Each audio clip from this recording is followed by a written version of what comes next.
Hey, I come home and watch every legendary champion. Every champion.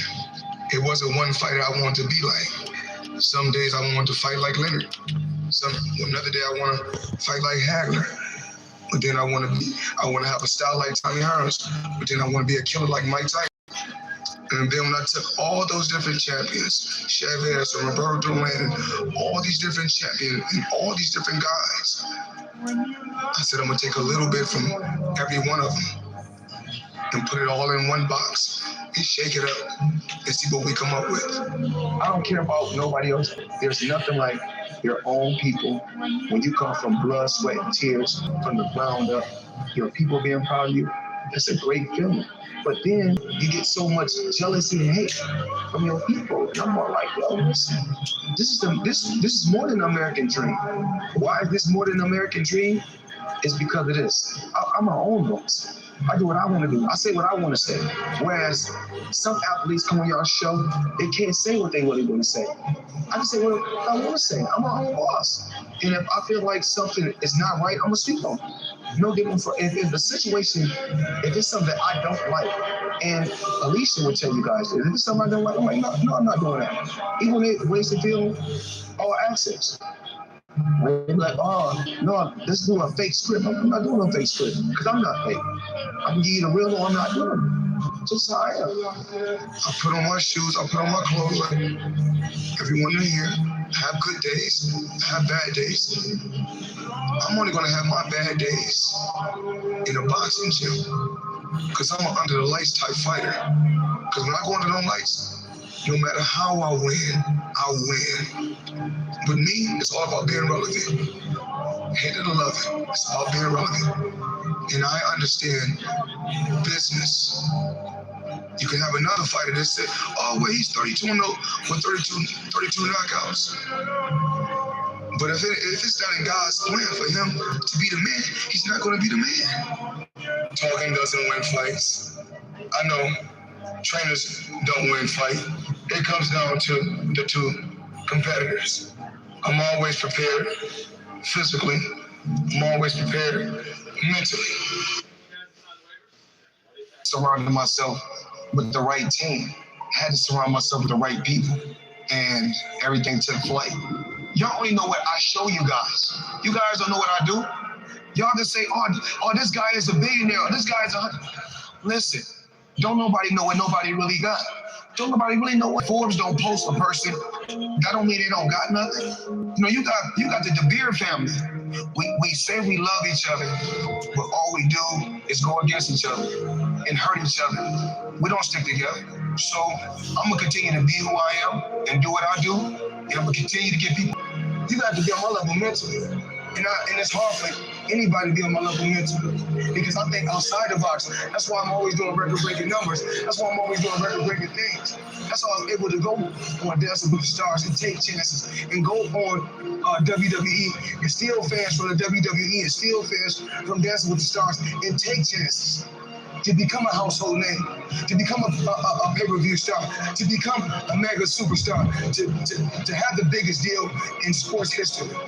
I roll the dice. I take chances. The name of the game is to hit and not get hit. Unless you get hit, it'll only be last. So I took that all through my life, and it panned out. There's nothing like when you walk anywhere around the world. And you know where I get the most love? Africa. I get the most love from Africa. My biggest fans is from Africa. But then you see the people, you get so much hate from the people. They've been working and training all day. People want to take a picture with you. But at least come to me and say, hello, how you doing? I don't deserve a hello. I don't deserve a how you doing today. And I respect every champion here, every champion from the past, every legendary champion. You guys paved the way for me to be where I'm at today. Because now it's DVD, but back then it was VHS tapes. Only thing I knew when I come home, they say, you have to do homework. You know what I said? Homework. Put that boxing tape on. Because I knew what I wanted to do. I knew I wanted to be. I knew I wanted to be champion. And is the dream over? Absolutely not. We're going to be the biggest company, whether you like it or not. Because if you think small, small things happen. I always dream big. I always believe. I believe in my team. I believe in these fighters. When Badu Jack got hit with a good shot and he took a loss, it was nothing. It's a minor setback for a major comeback. Never cried, never complained. All I did was work hard. I didn't never robbed, never stole nothing from nobody. Just hard work and dedication. That's it to get to where I got to. So anybody that's watching this interview, I earned it the hard way. You know, just the American dream. The longer we wait, the sharper and sharper I'm getting. So to anybody that's came to me for an autograph or a picture, you guys felt, whether it was a male or a female, if you felt I came off a little harsh or I was a little pushy, I apologize. I love my fans, because without my fans and my fans pushing me and supporting me and buying pay-per-view, I wouldn't be where I'm at today. So I apologize to any and everybody that I didn't sign an autograph for or I didn't take a picture. I know what it takes when it's a fight of this magnitude. No one says, no matter what the media say, no matter what the trainers say, when it comes down to it, it comes down to the two competitors. And I know what I can do. And I know what I can do. One thing I can do, I can fight. When we talk about landing on a higher percentage, I'm that guy. When we talk about doing the highest gates, when you talk about doing the highest gate, I'm that guy. When you talk about doing the highest pay-per-view, I'm that guy. 19 years. And I reflect back over my career. I can't just say I'm going out 49-0. You can never overlook anyone. In this camp, did I push myself? Absolutely. Every fight played a major key. All 48 fights played a major key. It's not just the intelligence. It's the sharp mind. It's a good chin. It's a tremendous heart. I never overlooked no opponent. I train for every fighter the same way. I push myself. I believe in my skills and I believe in my talent. And I've been in there with the best. And the results is always the same. Some say the motivation is the belt. Some say motivation is the trophy. Well, I say motivation is the money for me. Because the money was able to retire my mother. Put my dad in a comfortable position. Put my kids in the best area. I come from a rough background. I come from a rough area. Because if you think small things happen. I always dream big. I always believe. I believe in my team. I believe in these fighters. I mean, everything you got on costs money. Everything you do costs money. You can't take your wife on a date for free. And I'm a good person. And I call a spade a spade. Money don't make me, I make money. And without money, I'd be the same person. I fought so many fights for free. You know, I'm always thinking, how can I get better? How can our company grow? How can I continue to teach people around me how to fish? And I don't want to fish for them. We teach y'all to become entrepreneurs. And if we can't, we want you to be the best that you can be if you're under the better. You know, this dream that I had started years and years and years ago. You know, no matter what my dad did, you know, because he done whatever he had to do to give me a finer life, to give me a better life, to give me the best life that he could give me. And everything happens for a reason. Even when my dad was incarcerated and he went away, I still would hear his words in the back of my mind. Continue to work hard. Nothing is going to come easy. I worked hard. I worked extremely hard to get to this point. And every day I know I'm blessed. I'm truly, truly blessed. And I don't take anything for granted. And nobody in here can take anything for sport. When I was with HBO 24/7, they see all the flashes, all the talking the trash talking. I had a game plan. And when I say TBE, it's no disrespect to no legendary champion. Because every fighter that's in this room has to feel that he's the best. If not, you in the wrong sport. People don't understand what it takes. These young fighters come in the gym at 4 and 5 in the morning and work and bust it. Because their ultimate goal is to surpass y'all legends. Because they want to become legends. It was written in the history books for all of us to be here today. For me to speak my mind and say what I want to say. For me to speak from the heart. Every day, I would come home and watch every legendary champion. Every champion. Larry Holmes, Sugar Ray Leonard, Marvin Hagler, Mike Tyson, Roberto Duran, Michael Dokes, Eddie Mustafa Muhammad. I mean, this list goes on and on. And I always wanted to, it wasn't one fighter I wanted to be like. Some days I wanted to fight like Leonard. Another day I want to fight like Hagler. But then I want to have a style like Tommy Hearns. But then I want to be a killer like Mike Tyson. And then when I took all those different champions, Chavez and Roberto Duran, and all these different champions and all these different guys, I said I'm going to take a little bit from every one of them and put it all in one box and shake it up and see what we come up with. And being a champion, I think that even though I transcended and changed the sport of boxing, but being a champion is not just receiving a lot of money or receiving a belt, because I did it thousands of times for free before I got to this point. I didn't just want to be a fighter. I wanted to learn the business so I can have my own business, so I can have my stable of fighters. We give back, but we don't look to the media to get praised. As long as God knows we're doing a good deed, because when I go do deeds and I don't glorify it to everyone else, I get blessed when I get in that square circle. So I keep winning. And this is what I have to tell every fighter, all you champions, because you don't have to have a belt to be a champion in my eyes. To get something, you have to sacrifice something.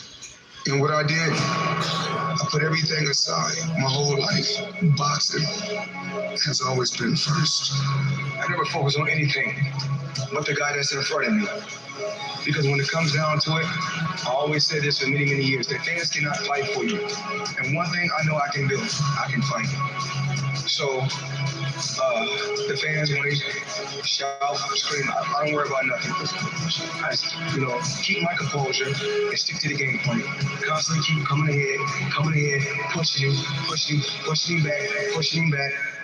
When he first come out for the first 20 seconds of the round, when he go back to his corner and he sit down, I said when he come out, he gonna come out for 30 seconds and fight hard, and then he gonna break. And once he break, that's when I'm gonna shoot a hard shot to the body, hit him with a hard shot up top, and keep pushing him back. Remember, I told you guys, weight doesn't win. He was talking on tour, okay? I did a lot of talking, but now it's time to fight. And life is priceless. And your health is your wealth. So a lot of times, they say, Floyd, once you stick around boxing, you can make this and you can make that, you can make this. 2 years off, I could have made a ton of money. But remember, your health is your wealth. I never wanted, as far as, making weight. And you asked me about Tank making weight. If I didn't have my father in my life, just being a coach that was extremely hard on me. I think that if he didn't discipline me in boxing, I don't really know where, how my career would have played out. I didn't want to slack, and I didn't want to see to get to a certain level, and to get to the pinnacle, you got to make sacrifices, and that's what I did. My ultimate goal was to become a $100 million fighter. Once I seen guys like when Mike Tyson, and I seen it myself with my own eyes. When I seen that Bentley at the boxing gym, and I seen that diamond Rolex, I said, I want that. And I knew what it took. So I know when my opponent is asleep, I'm out there 4 or 5 in the morning, chopping trees, working. To this day, because I can retire today. I'm well off, very comfortable. But I got the will to win. I've done a lot in my career. We shed tears of joy. That's part of the fight game. Blood, sweat, and tears. I must always give thanks to the man above. What I did, I put everything aside, my whole life. Boxing has always been first. I worked extremely hard to get to this point. And every day I know I'm blessed. I'm truly, truly blessed. And I don't take anything for granted. If you think small things happen, I always dream big. I always believe. I believe in my team. I believe in these fighters. My ultimate goal was to become a $100 million fighter. Once I seen guys like Mike Tyson, and I seen it myself with my own eyes. When I seen that Bentley at the boxing gym, and I seen that diamond Rolex, I said, I want that. And I knew what it took. So I know when my opponent is asleep, I'm out there 4 or 5 in the morning, chopping trees, working. To this day, because I can retire today. I'm well off, very comfortable, but I got the will to win. Some say the motivation is the belt. Some say motivation is the trophy. Well, I say motivation is the money for me, because the money was able to retire my mother, put my dad in a comfortable position, even though I transcended and changed the sport of boxing. But being a champion is not just receiving a lot of money or receiving a belt, because I did it thousands of times for free before I got to this point. It started by us, my team, me, Leonard, in the cold, going downtown in Las Vegas, Nevada, and feeding the homeless. Those are the things that they don't talk about Floyd Mayweather, because that's what it's about. We give back, but we don't look to the media to get praised. As long as God knows we doing a good deed, because when I go do deeds and I don't glorify it to everyone else, I get blessed when I get in that square circle. That's why I keep winning. The 1996 Olympic Games, the semifinals, I think I was 1 fight away from the gold medal. I'm glad that happened to me. I think that's the best thing that ever happened to me, because that right there pushed me. I mean, it just pushed me to a limit that I can't even really talk about. It pushed me. It made me want to be the best. We all go through certain trials and tribulations in life that we have to deal with, and certain things make us stronger. And in 1996, them cheating me made me stronger. If I had to do it all over again, I say do it the same way. You guys are recession-proof also. Find a way. Find a way. Know what y'all want to do. You can be 30, you can be 40, you can be 50. You still got a chance. You got 24 hours in a day. 8 hours you sleep, right?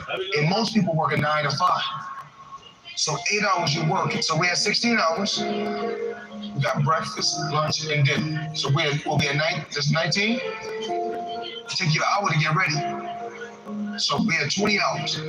You guys cannot spend 4 hours going to they lying. Oh, I like this photo. Oh, they thinking, sending photos to other people. Y'all got to get focused. I'm where I'm at because I'm focused. Tunnel vision. I'm focused on what I got to do. You know, this dream that I had started years and years and years ago.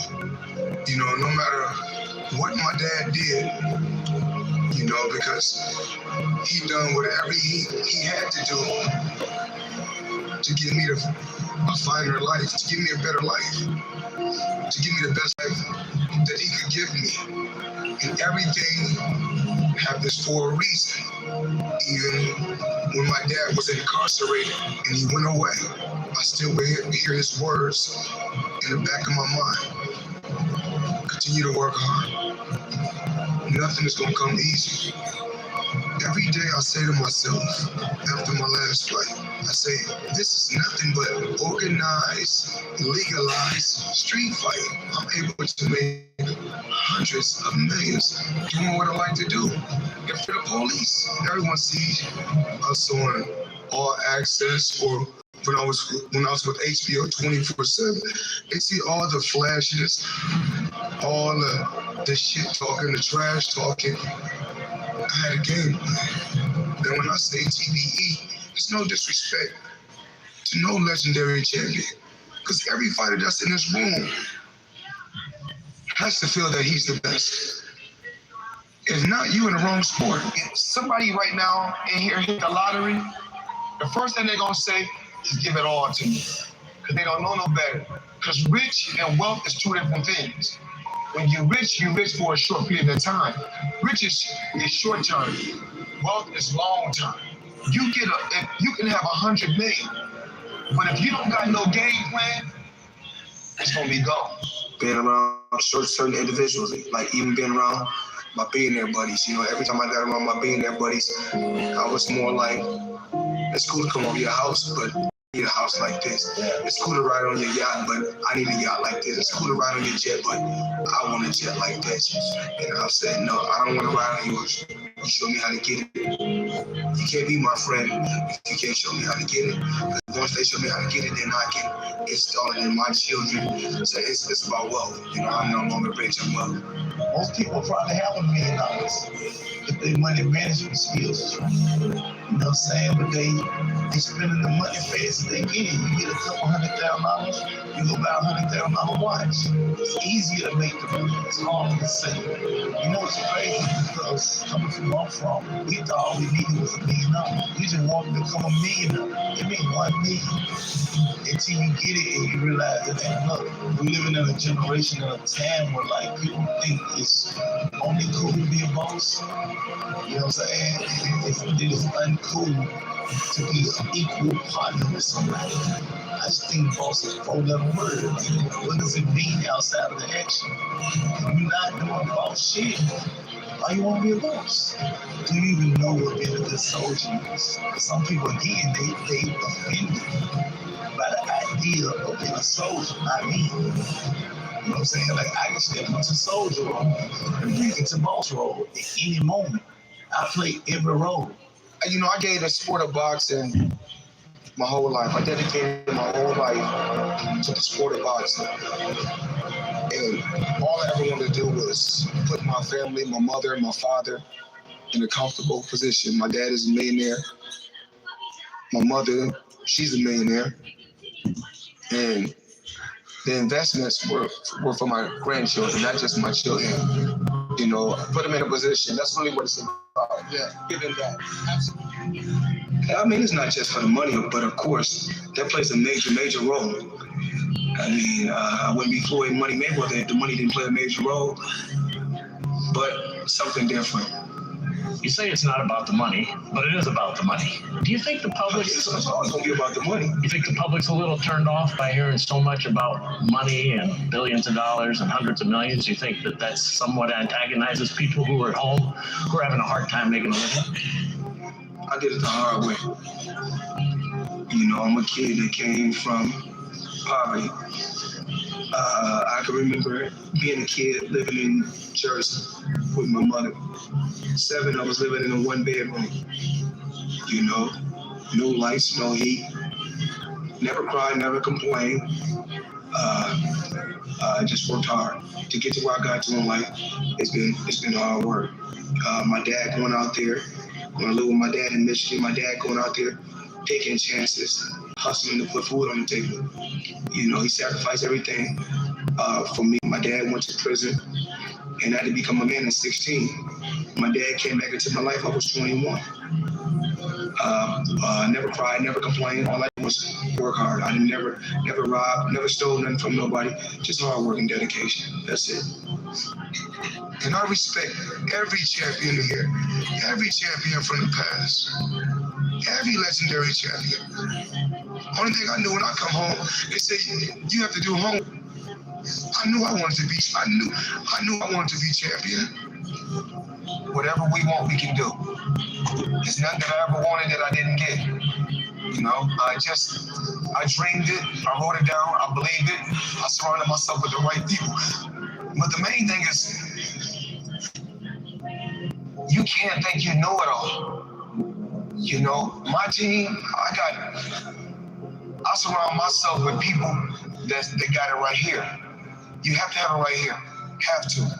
Me and my dad relationship, no one would ever understand our relationship but us. Why? Because we so much alike. So much alike. When you so much alike, it's like looking in the mirror. You know, he want a cheeseburger, I want a cheeseburger. It's only one left. Me and him want to fight for the cheeseburger. Instead, we need to cut it in half and split it.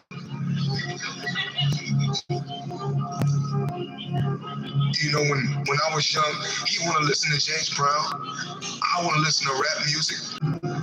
But if it's not in God's plan, if it's not in God's plan for him to be the man, he's not going to be the man.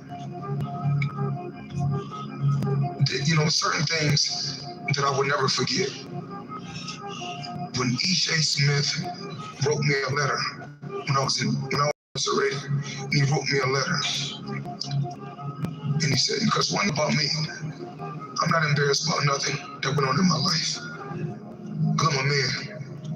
I'll always be able to stand on my own too. And I'm a fighter till the day I die. 2 days? Who takes down the decorations 2 days after Christmas? Never mind that. We've got a heck of a game today. Ravens-Packers, Atlanta. The holiday exclusive, Ravens-Packers, Saturday, December 27th on Peacock. Higher stakes, lower prices. Score NFL Sunday Ticket on YouTube TV.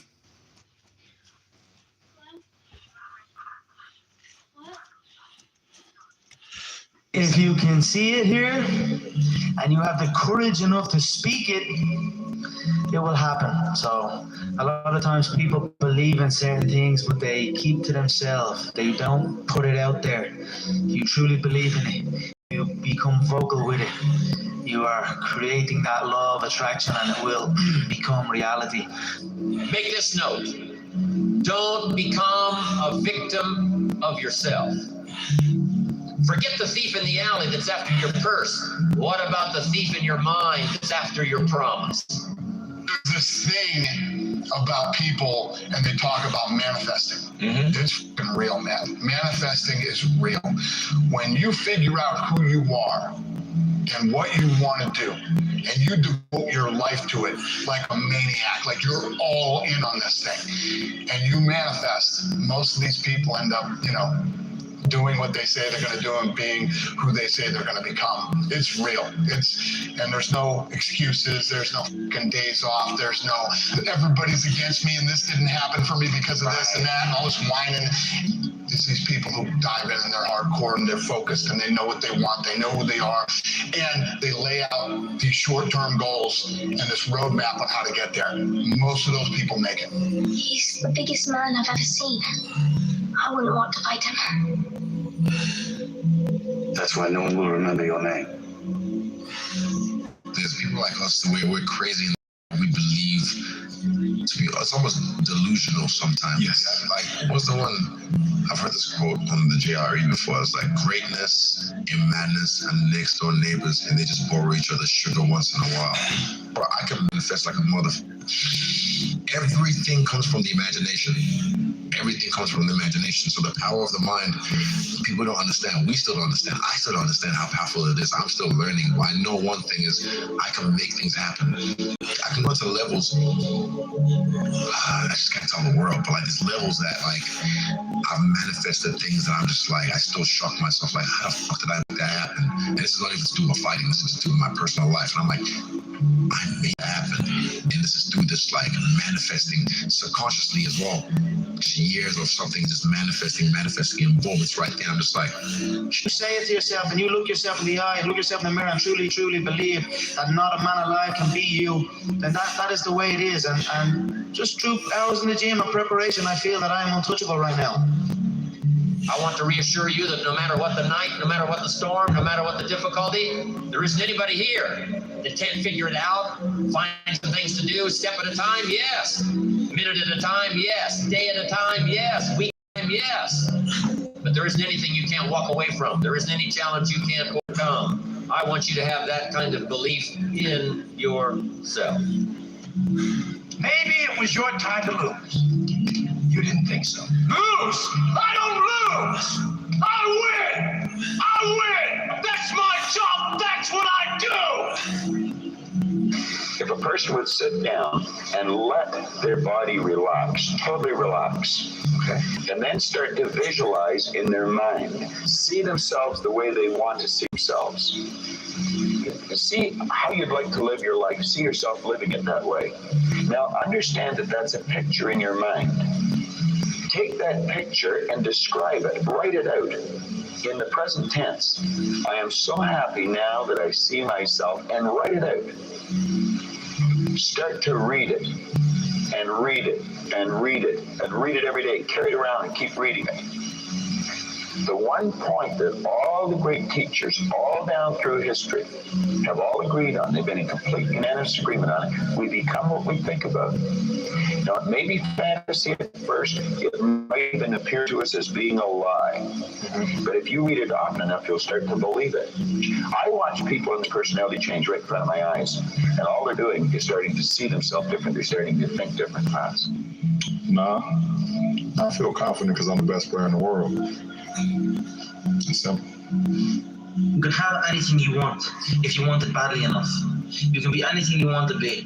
Do anything you set out to accomplish if you hold to that desire with singleness of purpose. If you want revenge for the bad things that have happened in your life, start with the version of you that hasn't lived up to your potential. Connor, in February of 2013, we spoke for the first time. You didn't have a car, you didn't have a pot to piss in, all you had were blueberries. Now here you are with the undisputed gold. Enjoy it, my friend. You deserve it, you called it. Yeah, from nothing to something to everything. You know, two years ago, and I had the goal in my head that I'm going to be the best player in the league. I believe in the law of attraction. It's something that's like an internal belief. So I just feel it in my whole being that I'm the best fighter on the planet. I honestly have convinced myself that I'm not designed to lose. Power of the mind. And I believe that that you can speak things into existence. And I believe that when you know where you're going and you know what you want, the universe has a way of stepping aside for you. The first step before anybody else in the world believes it is you have to believe it. I've always had visions of better. I've always visualized better. And in times of struggle, like driving down in a banger of a car that I had to push start, I'd be still driving a soft-top Bentley around beautiful California in my head. And lo and behold, now I am driving a beautiful soft-top. Around 2010, 2011, I went through this huge spiritual thing where I became obsessed with the power of the mind. Meditation, visualization, and just realizing how powerful our minds actually are, like how we really do paint our world with our thoughts and our level of self-belief.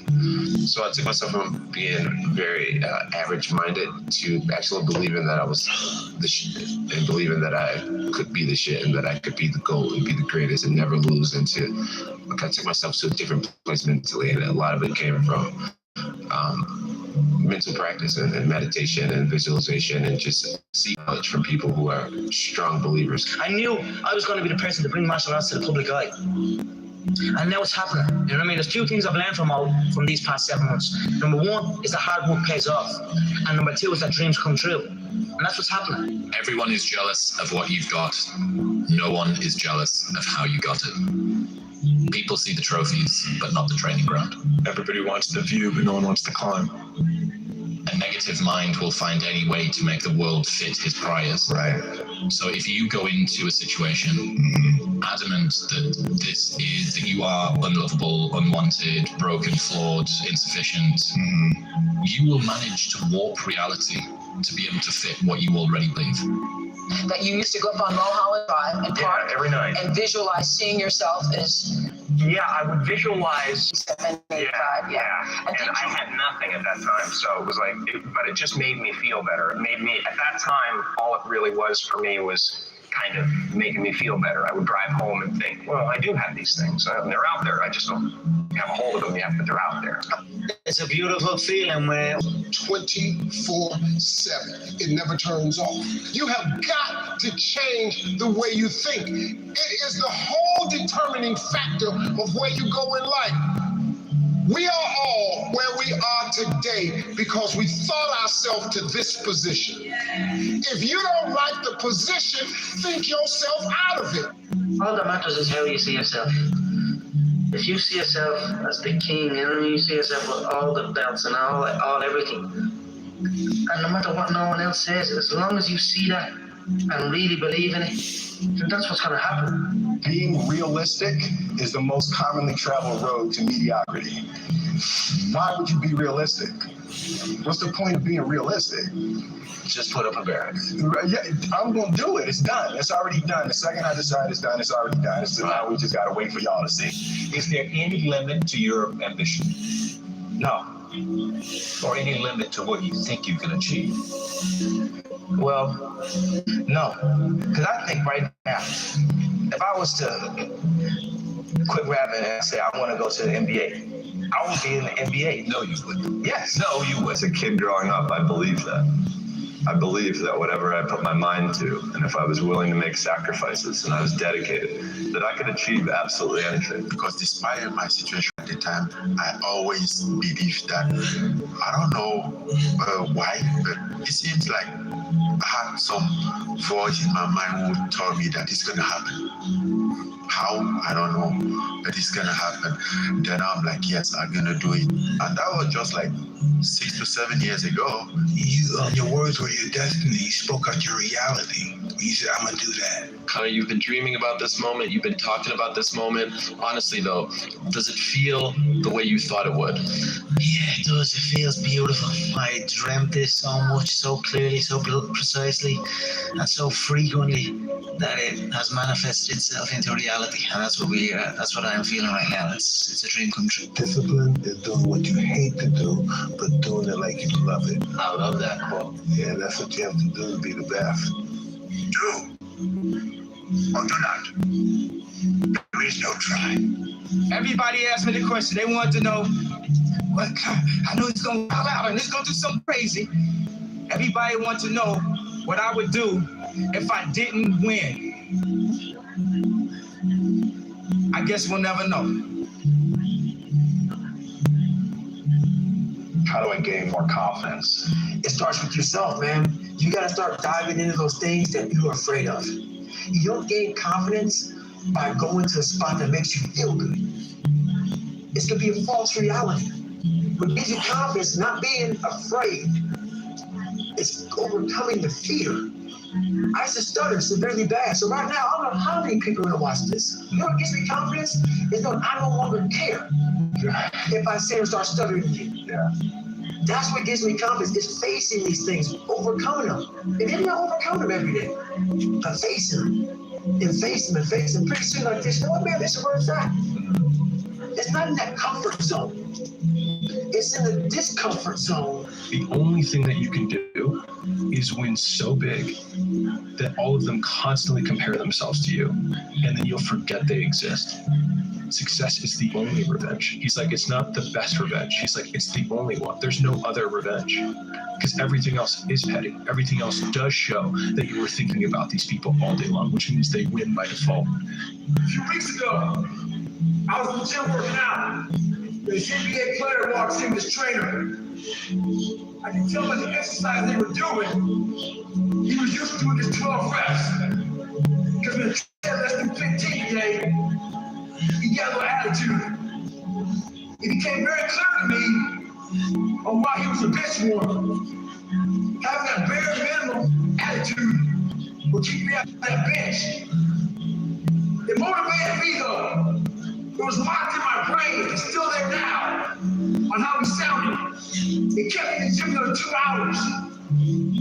The thing about it is this. It's not just the 3 reps that he failed to recognize. It's what happens in those 3 reps that make it better. Never do the bare minimum. Stay hard. Because I want to be great. And you're not. I want to be one of the greats. People want to know where I find my strength at, where I get my strength. I get it from a lot of places, but right now, this morning, I'm getting it from, there's not a mother that's up. There's not a car, there's not a person. Everybody's in their beds, dreading that it's a Monday, hate it's a Monday, and I'm loving it. I'm loving that. Where everybody's getting weaker, I'm getting stronger. It's not about the running, the swimming, the push, the sit-ups. It's about what those things do for your mentality. You don't get better on the daggone couch. You get better by coming out here and getting after it every daggone day.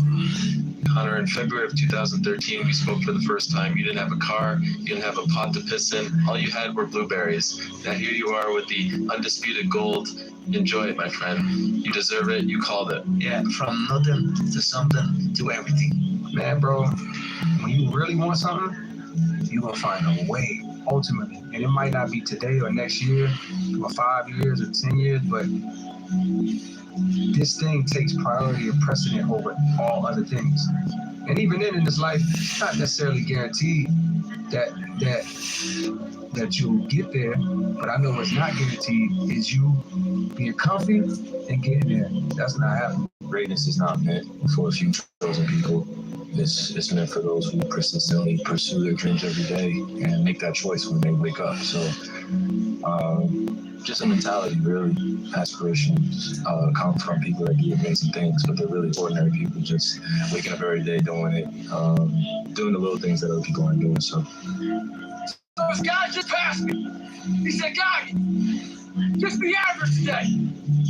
Some of you just don't understand. Some of you have been average for so damn long, you don't know what it is to do hard work. But there's a lot of you out there who want to be much more than average, but just don't know how to do it every single day, the grind.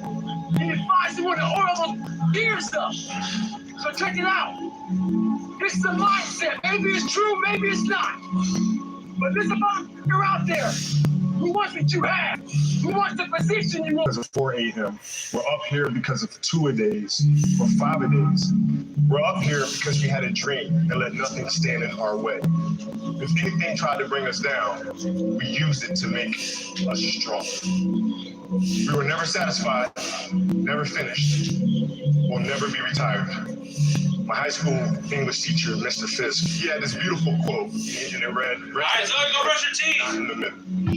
And I'm to the next generation of athletes to have a dream, sacrifice for it, and never ever rest in the middle. Why do we force?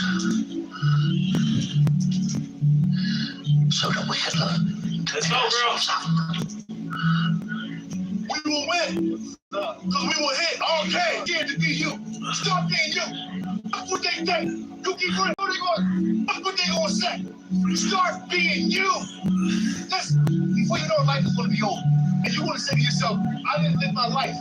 I'm seeing too many people out here being clones of people that they never met just because you see them on social media and they put this whole show on, this whole show, this production, and their life is so great that you don't even want to be you, that you abandon yourself. I ain't gonna never jump outside of myself and be nobody else. I'm gonna be me. Stop being you and stop being everybody else. Stop being scared. What's the least amount of sleep you played a game on? Story where it's like, you know, no one knows about, where you went and played a game and it was so insane for whatever reasons. No sleep. You played a game with zero sleep. Zero sleep. Zero sleep. It's like, you know, kids, you know, Natalia had a certain, you know, health situation, what have you, and staying up all night, and then you got to go out and perform because fans don't know, you know, the teammates don't know, nor do they care, nor should they, that you've been up all night. You got to perform, right? And so you just got to go to work, man. I'm obsessed with finding myself now after and not having to prove anything to anybody other than myself. You see this guy here staring back at you? Yeah. That's your toughest opponent. Every time you get into the ring, that's who you're going against. I believe that in boxing, and I do believe that in life. My hero. That's who I chase. Now, when I was 15 years old, I had a very important person come to me and say, "Who's your hero?" And I said, "I'm not going to think about that. Give me a couple of weeks." I come back 2 weeks later. This person comes up and says, "Who's your hero?" I said, "I thought about it. You know who it is?" I said, "It's me in 10 years." So I turned 25 10 years later. That same person comes to me and goes, "So are you a hero?" And I was like, "Not even close." No. She said, "Why?" I said, "Because my hero is me at 35. So you see, every day, every week, every month, and every year of my life, my hero is always 10 years away. The way I look at it within myself, or why not, or why can't I be the MVP of the league? Why can't I be the best player in the league? I don't see why can't I do that? Be the guy who embraces the ugly, the miserable. Be the guy who embraces hard work, the grind. Don't be afraid of being hurt. Don't be afraid of sacrificing some blood. And there's only two types, winners and losers. Winners don't make excuses when the other side plays the game.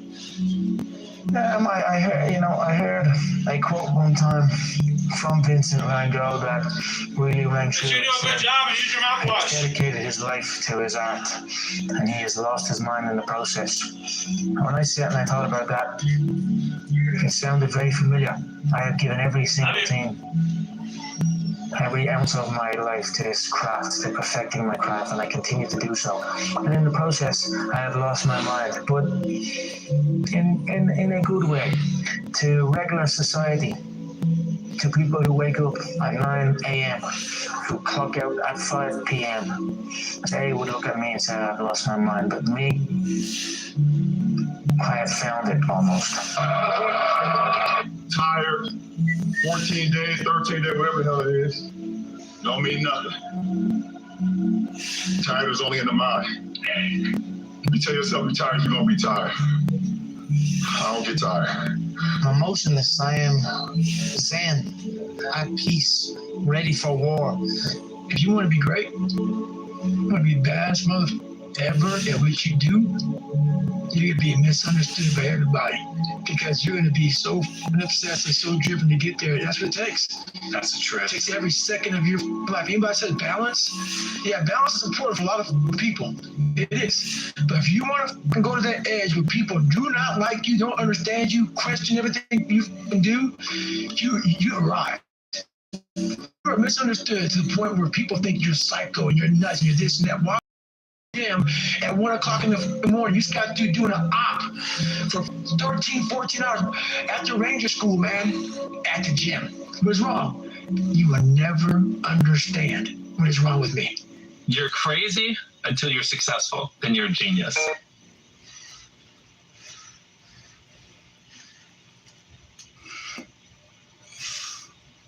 The odds were stacked against me. I won anyway. Because I win. You won because you got lucky. Guys like you always think other people get lucky. I don't get lucky. I make my own luck. And in this case, it's bleeding you dry. everybody, when I was sleeping on the gym floor, right? Like, you know, I was the underdog, and everyone, you know, my clients were all like, "Oh, good for you. You know, you're going after your dream." They'd see my blanket and my pillow in the corner of the gym. They knew I was sleeping there. It was evident. You know, I lived there. I didn't have a shower. I didn't have a shower. I didn't have a shower. Everybody was like pro me, and then people would come in. They sign up like, I'm gonna support you, right? And then within 9 months, I had hired people and I had a manager, and I pulled up, and I remember I walked in the lobby, and all the same people were like, "Oh, boss man's here. Oh, you're not too good for us now, right?" And I remember being so jarred by the experience, and I was like, "You guys rooted for me," and I was like, "And now I did what you said you were rooting for me to do." And that was when I realized that people want you to do well, but not better than them. The one thing that made me who I am today is being vulnerable. It's breaking myself down to the absolute rock bottom. And being able to tell people who I am. And that's how I fix it. You know, life created this person, me. Life created me to be this person I was back in the day. And I had to realize, man, that's okay, man. It's not my fault. Now I gotta go back and fix this shit, though. Mm-hmm. So a lot of this isn't your fault, why you do some things you do, why you feel the way you feel. But no one's coming back to save your ass. You have to go back to where this started, wherever that place is for everybody, and have the courage to go back there and start fixing what broke you. Mm-hmm. I'd say one of the strongest mental frames that has gotten me through my hardest times is thinking this will be the story that I will one day tell. And that means the harder it is, the bigger the dragon, the more epic the story, and by consequence, the more epic the hero. And if you think about the difference between winners and losers, winners define themselves by what they made happen, and losers define themselves by what happened to them. And the difficult part of the lonely chapter is that the Rocky cutscene lasts 90 seconds in the movie and lasts 5 years in reality. That's what's painful, is that it takes more effort to start in the beginning, and more people are right about the fact, they're like, hey, you're not going to hit it big. And guess what? A month in, you're not. But they're only measuring on months. And at 6 months, you're also not going to have hit it big yet. And they're going to be like, I'm still f***ing right. And at a year, you're still not going to hit it big. And they'll still be f***ing right. And every day that you haven't hit it, they're going to feel like they were right. But they're wrong, because they're measuring in days and you're measuring in decades. Why do you do it? Why? Why get up? Why keep fighting? You must be able to see it, Mr. Anderson. You must know it by now. You can't win. It's pointless to keep fighting. Why, Mr. Anderson? Why? Why do you need to assist? Because I choose to. The energy required to start doing something is way more than the energy required to continue doing the thing. And the beginning of doing anything results in the lowest amount of reward, both internal and external, than when you've been doing it for ages.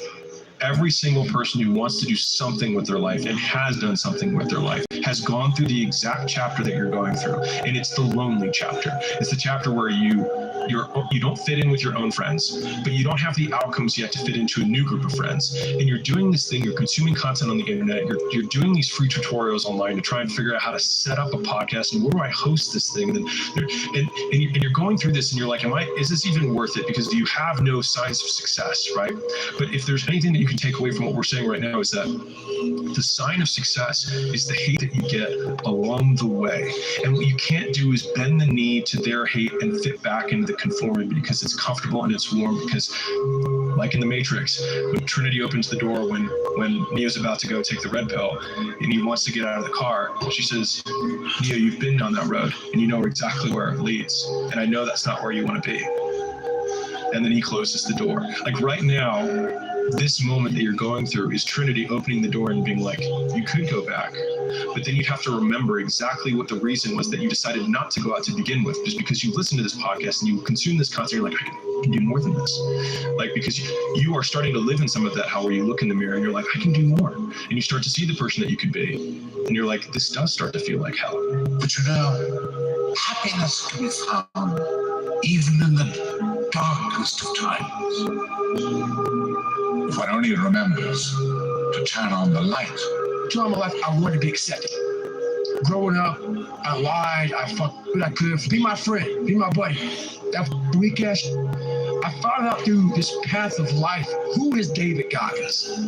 Who am I? So going through all, I did it alone. There was no trophy on the wall, the mantle. That trophy's in my brain. No one helped me get there. No one paid my bills. No one did. No one ran those miles. I suffered on my own and developed this man who said, "That's who I am, man." A very competitive, ultra competitive dude that taking what you want, man. You start putting yourself in situations that suck, you'll find yourself. There's 1,000 ways to say this, but listen, because I'm only going to say it once. I fought for it because no one gave it to me, because it was just me alone in the gym, me alone in the mirror, me alone in my head. No one did it for me. I worked for it, and I'm never going to let someone else take that from me.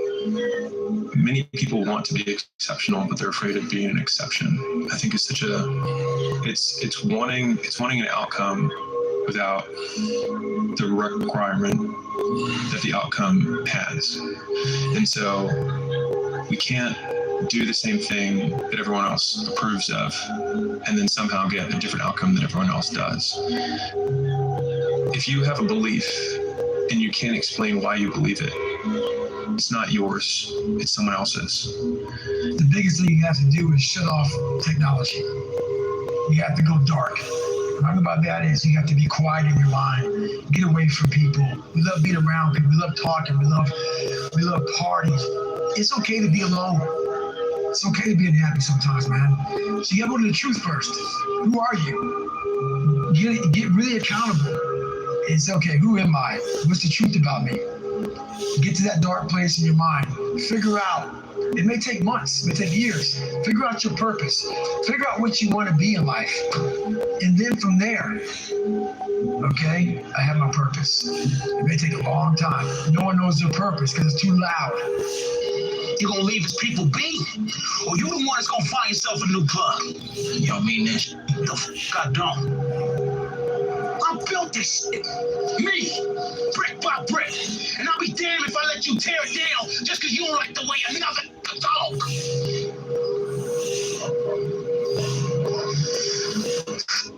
The superpower of learning to be alone and enjoying it.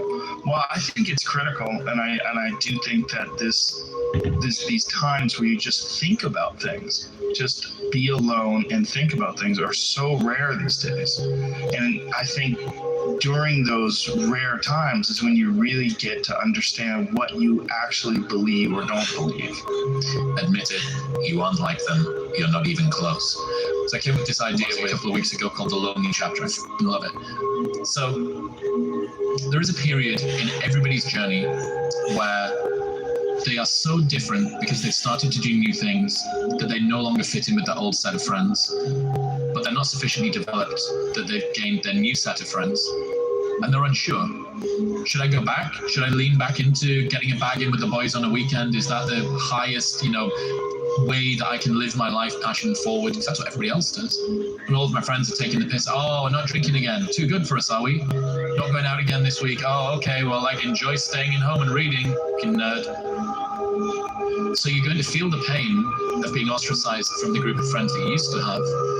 But you're stuck in this messy middle where you haven't yet worked out who you are on the other side of this. And that lonely chapter that's in the middle is something that I would say almost nobody that I've ever met who has gone from a place where they are to a place where they want to be hasn't gone through. Most people walk around parroting other people's words for the vast majority of their lives. And so they basically act recorders where they click recorded at one point of their life and then they click play at another time of their life, and they're just clicking record, play over and over again. And it makes sense that people feel alone and they feel like they're acting because they never say what they think.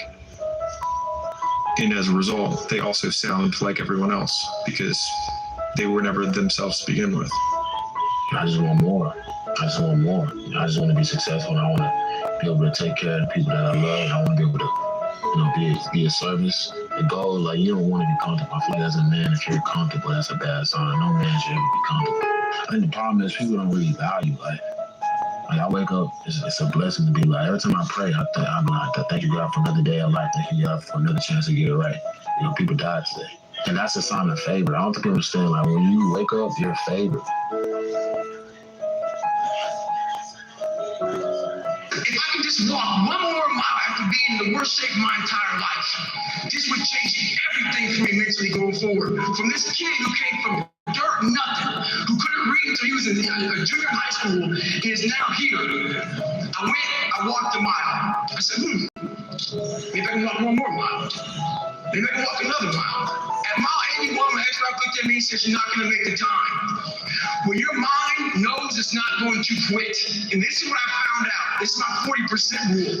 When your mind knows it's not going to quit, your body will adapt to whatever is in front of it. I ended up running 20 more miles. I did 101 miles in 19 hours and 6 minutes.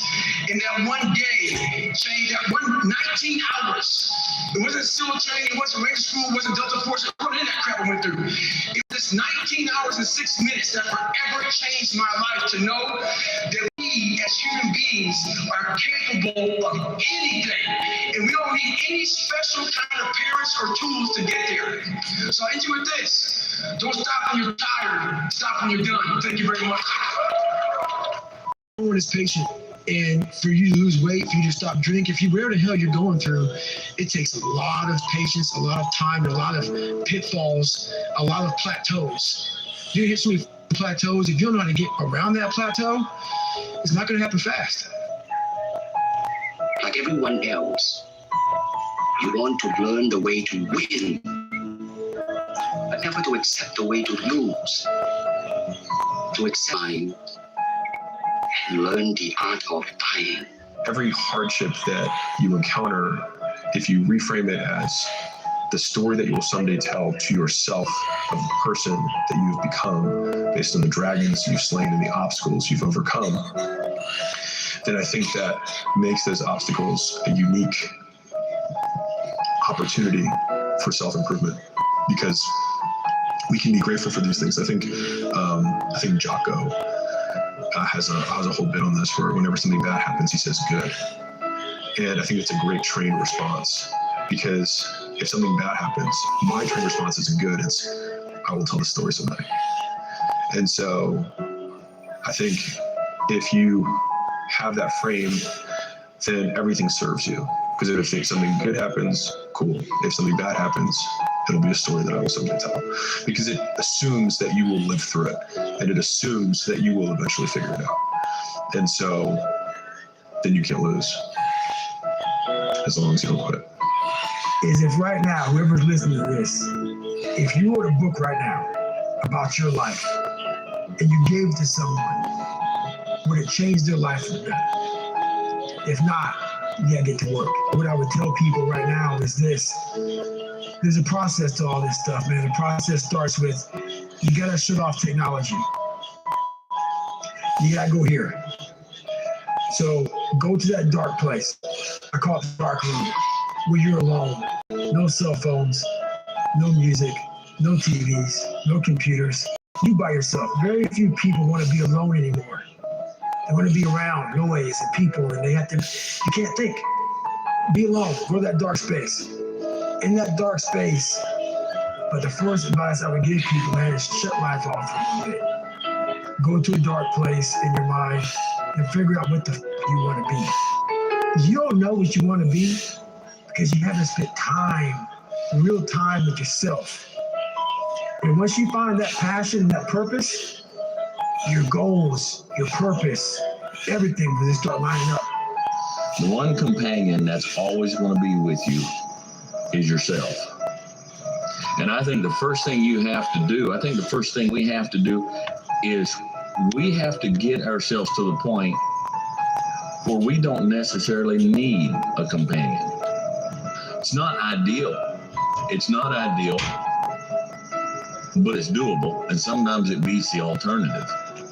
But sometimes we choose less than ideal companions because to us that beats the alternative of not having any companion. And the reason why we cannot face the concept of not having any companion is because we're not comfortable with ourselves as a companion. Idea of the lonely chapter resonates so much with people because it literally is like taking the red pill. If you see this version of the world where you go, I can impact my outcomes. I can learn a thing, apply a thing, and then I change as a byproduct of doing that. As soon as you take those steps, you realize almost all of the people around you who have parts of their life that they're not happy about are kind of making a choice for it to be that way. And then you go, oh, that means that all of the things I don't like about me and I don't like about my life are my responsibility because I can change it. So forgive me, but if you're going to create anything of value in this life, you're going to, even if it's with other people, you're going to have to be willing to be on your own for a bit, to forage on your own, to take walks alone, and then return to people, to your tribe, so to speak, and share with them what you've learned, or maybe even just show up with whatever energy shift has occurred while you were off. If you had to create a human, what would you put them through to make them tough? It probably wouldn't be a really chill life. What would you put them through to make them patient? You probably wouldn't give them things immediately. And so it's like we want these traits, but each of the traits has a price tag attached to it. And it's just like, do you want to pay the price tag to get the thing? And so I think if people reframed the period of life that they're going through as the price that they're paying out of their wallet, but the wallet is their time, it's the seconds of life that they're trading for it, then I think more people will be willing to make the trade. Because at least when I look at myself, like when I'm 80 something years old and I'm looking back at my life, I want to have these traits. But in order to have those traits, I know I have to go through these things. And I think for me, that's given me a lot of comfort in hard times. We will not bend, we will not break, we will not yield, we will never give in, we will never give up, and we will never back down, we will never, ever surrender. When you're built different than everybody else, and you have this desire for more, and this desire for achievement, and this desire to win, everybody else looks at you like you're fucked up. And they'll tell you that too. What the f is wrong with you? Like, why can't you just relax? Why can't you just do this? Why can't? Because I'm just not built that way, man. And it's sort of embracing the fact that this provides a lot of good, but there's a lot of things that you have to deal with that aren't so good. And at that time, at mile 81, something clicked that I'll never probably be able to do again, where my mind, body, spirit, soul, everything just connected. And my mind knew I wasn't fucking around anymore. It knew I wasn't going to quit. It knew that guy was dead and buried and gone. And I was going to die out here on this well, for whatever reason why, I was going to get through this